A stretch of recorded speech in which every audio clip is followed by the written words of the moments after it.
One more for the anarchists, and this is impossible to do because the more I keep responding, the more I end up having to cover in the responses I'm getting, which means even longer blogs. But I'll try my best to limit the next blog I do, because I will have to do a next blog because I got 5 video replies.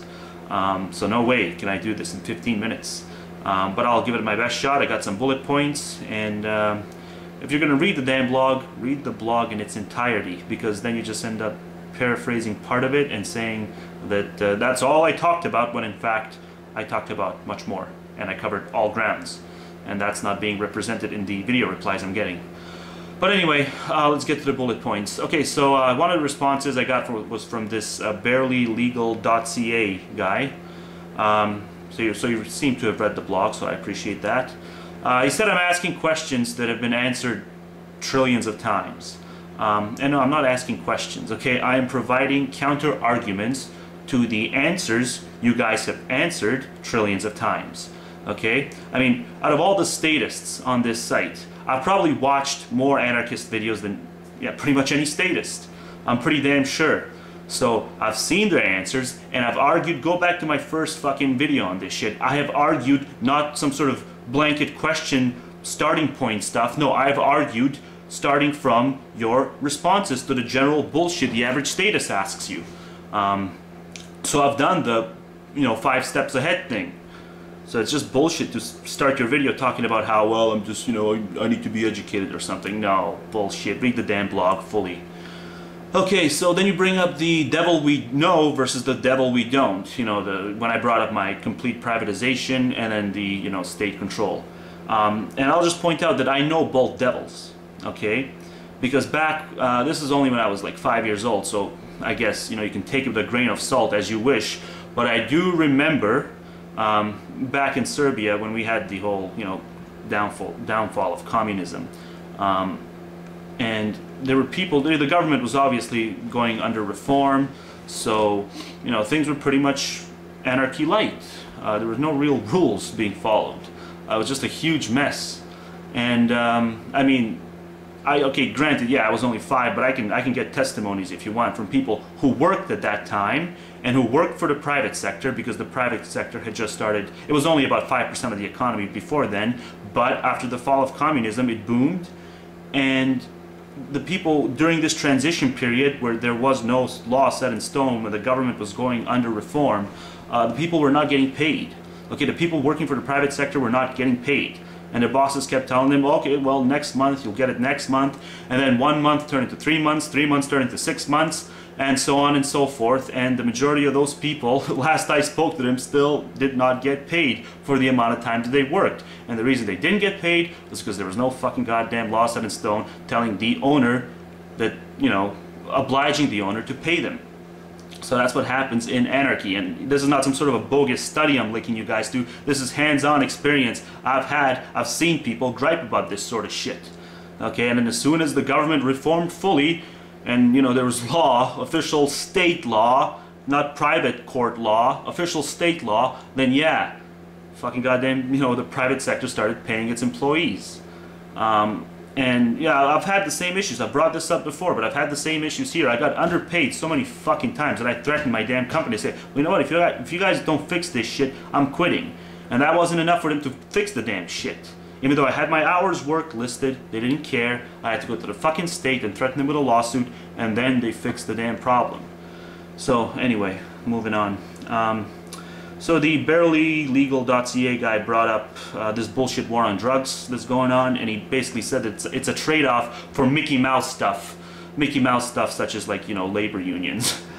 So apparently it's not worth it. The burden of having this stupid, people invading you while you're doing nothing wrong, just smoking a joint in your apartment or whatever, that's not, worthy enough of a compromise for something, for pretty much for any freaking state services, government programs that we have. And first of all, the war on drugs thing, okay, it is a result of the people's will, okay?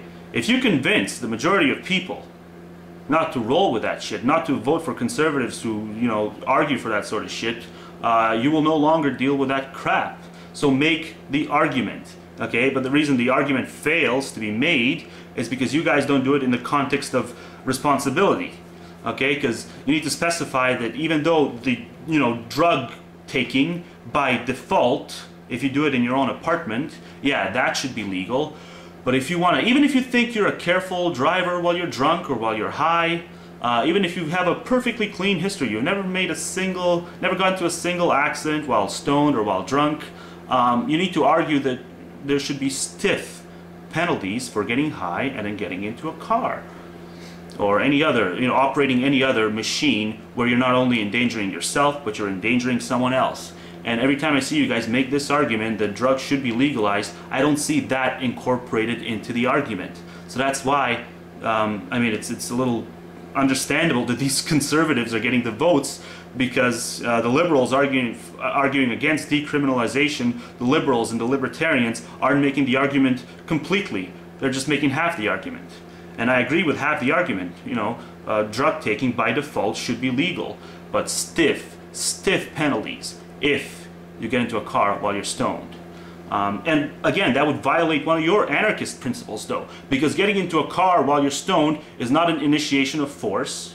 Okay, it's not it's not fraud, it's not theft, it's not any of these things. So if I'm applying consistencies to the basic principles you guys have outlined, it's perfectly okay. But it shouldn't be. And like I brought up similar examples in my blog too. I talked about how if you had a divorced couple and the father just up and leaves because he doesn't want to deal with, say mommy popped out 4 kids, father just takes off out of nowhere, he doesn't initiate force, he doesn't initiate fraud or any of this other shit, but he just up and leaves, and he leaves the mother to take care of the 4 children. If anyone were to force the father to pay child support, well then yeah, that's an initiation of force, because he didn't break any of these carnal codes. So that's also bullshit. But anyway, I brought up all these examples in the blog. Read it if you want. It is pretty. You can't retain these principles in everyday scenarios. This non-initiation of force stuff, it's just impossible to do without forcing mothers to fend for themselves with 4 kids, even though the damn father was half responsible for the existence of the kids that she now has to pay for. So anyway, so let's see. She said regulations don't guarantee anything because some kid who's not a licensed cook can still undercook your hamburger at McDonald's. So yeah, the alternative is obliging everybody to become a licensed cook, everybody who works in the fast food industry as well. But the problem is, I'm not talking about sloppy little inefficiencies, little Mickey Mouse stuff such as undercooking of a cheeseburger. I'm talking about unsafe products, okay, regardless of whether or not they start to get cooked. I'm talking about unsafe products that would have never gone under the radar, they would have never made it on the shelf to begin with had it not been for agencies such as the FDA. And I know you guys also have a big problem with the FDA, but that's another issue for another video. But yeah, whatever. So moving on to the next response, qtronman guy. Yeah, he blocked me, so fuck that. He's been living under the system for 30 years. He's been complacent with it. But I make a couple of comments in his comment section that defend taxation, and he just completely loses his shit. Like, I accept his damn video response, but he blocks me. He blocks me from 3 fucking accounts. And then he tells me, I will go to war with you. He fucking screams at the top of his lungs that he will go to war with me if I impose taxation on him. Right. So he's 30 years old, he's been fucking living, he's been complacent with the system, he hasn't gone to war once with anyone, but if I make the argument, then he's gonna go to war with me, because he personalizes the debate. It's very aphilosophical of you to personalize the debate like that. You know, he compares me to a member of the mafia. He wants to fucking goddamn use the apparatus of the state to nuke Iran. He's argued for that shit before. He wants the American government to nuke Iran, but he compares me to a member of the mafia because I defend taxation, because if we allow the people who don't want to pay taxation to not pay taxation, and if we wanted to do that while at the same time avoiding the bullshit argument of love it or leave it, we're left with, okay, if that's the criteria imposed on us, then us statists are left with the anarchists freeloading off of our infrastructure if they want to remain living in this society, because there's no way to exist in it without gleaning, the services off of the infrastructure.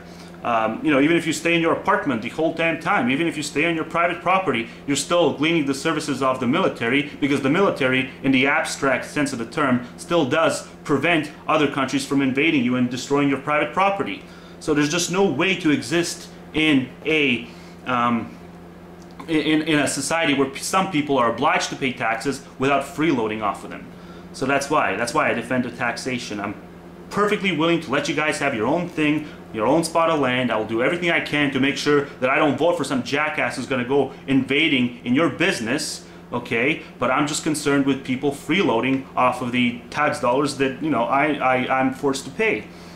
So if 99.9% of the people in a geographic region are okay, they don't see it as theft, and if 0.1% see it as theft, the criteria you guys impose on the argument is that the fucking 1% of us, 0.1%, should get to stay, and the rest of us should have to fucking leave.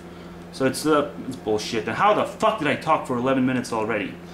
Oh god, I'm gonna have to put the rest of this shit in the underbar. Okay, anyway, so there's people talking about how I'm naive to think the state cares about me.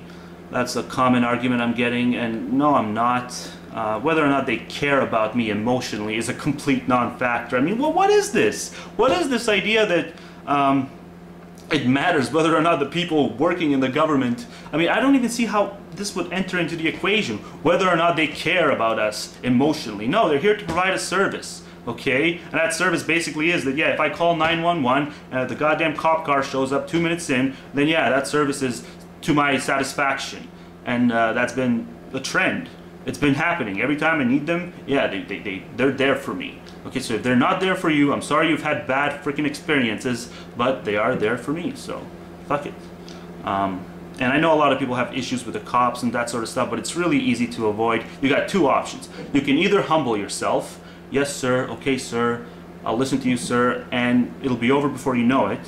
And the other thing you can do is, yeah, if you don't want to humble yourself, you can simply ask the cop, am I being detained, okay? And they'll probably try to, they'll do their best not to provide a straight on, bang on yes or no answer. So just keep asking them, am I being detained, am I being detained, until they answer. If they answer no, you ask, am I free to go? If they say yes, you go. If they say no, you're not free to go, it means that yes, you are being detained, and then you ask them, on what grounds are you detaining me? Okay, and if they actually provide some grounds, well then yeah, you probably should be detained. So that settles that. So people should not inherit debt because it's not a voluntary exchange, because the receiver never asked for debt. Right. So I mean, I can just, it's so, this voluntary exchange stuff, I mean, they apply it when it's just convenient to their argument. They don't apply it consistently, because having life imposed on you, if you're, let's say you're the 13th fucking kid of a couple that lives in Indonesia and are pretty damn poor. So yeah, you're born in shitty circumstances, you have this life thing imposed on you, you didn't ask for it, but the anarchist will argue that it was that couple's right to have that 13th kid, to impose life on that 13th kid. Even though it's not voluntary, the kid did not ask to have life imposed on him, the kid has no freaking way, in certain societies where euthanasia is illegal, okay, the kid has no way to end the goddamn life in any sort of a painless way. So then why don't you guys incorporate this voluntary argument all the time in every single circumstance? Why is it this picking and choosing sort of thing? When it's death, then no, then it's a big trespass of the principle. But if it's something like an entire freaking shitty circumstance that spans a lifetime, well then yeah, then we got to give the parents the right to impose it, even though it's not voluntary. So just really a lot of inconsistencies. Fucking hell, I got 45 seconds left, and I got like, I'm like 10% into my bullet points. So I guess I'll have to do another blog, and I'll post the other arguments in the description form in the crotch bar. So let's see, democracy is to be scrutinized because it's mob rule. Yeah, that's another thing. So we're supposed to scrutinize democracy because it's mob rule, but the free market is somehow not mob rule. The free market is exempt because even though it freaking the result of the free market is people deciding what I have access to. For example, now I have to use Google, because if I wanted to use any other site, if I wanted to use